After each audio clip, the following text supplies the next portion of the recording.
tested by XYZ, and they told me my blood is 67% Massachusetts, Algonquin. And you also found all these documents that shows that your family was Indian and had lands, etc. The deadline is passed. How? Because it has been put in place by the international community.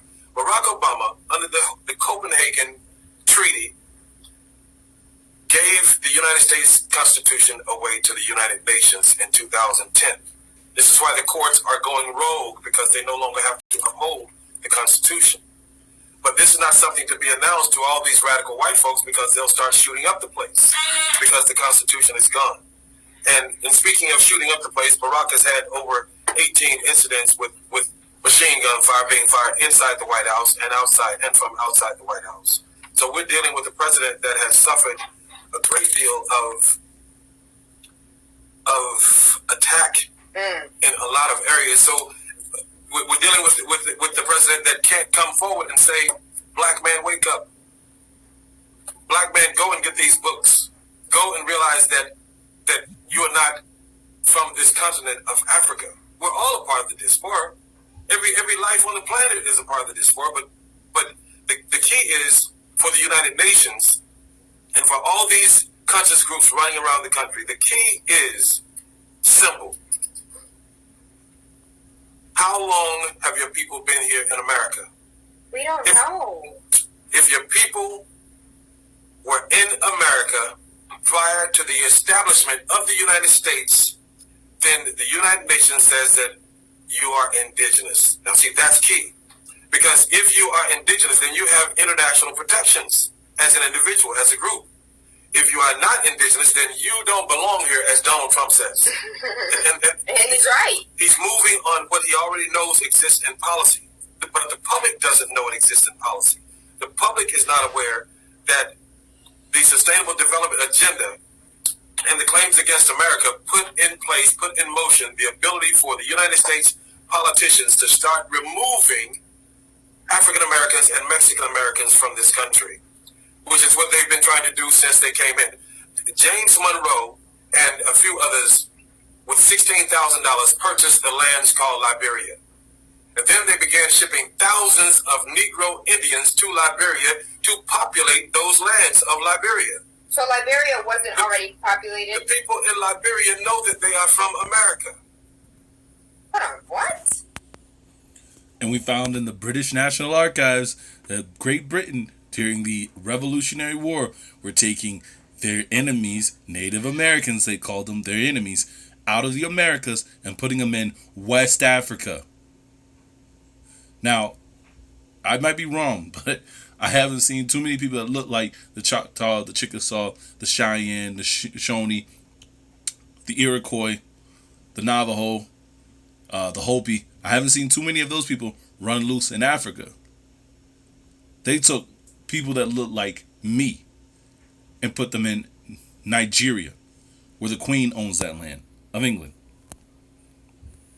I've met diplomats, ambassadors at the United Nations from Liberia, and they announced that they know that they are from America.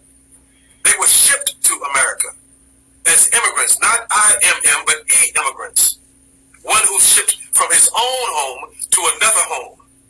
So there was massive immigration taking place in America in the 1700s, early 1800s, with Negroes being shipped wholesale out of this country. So if you're shipping Negroes out of this country, why are you shipping Negroes into this country? Well, the few that you did ship into this country were shipped in to assimilate the mindset, to convince the others who were 12 years a slave and stolen as children from various parts of the country, to assimilate them into the belief that they came on these ships.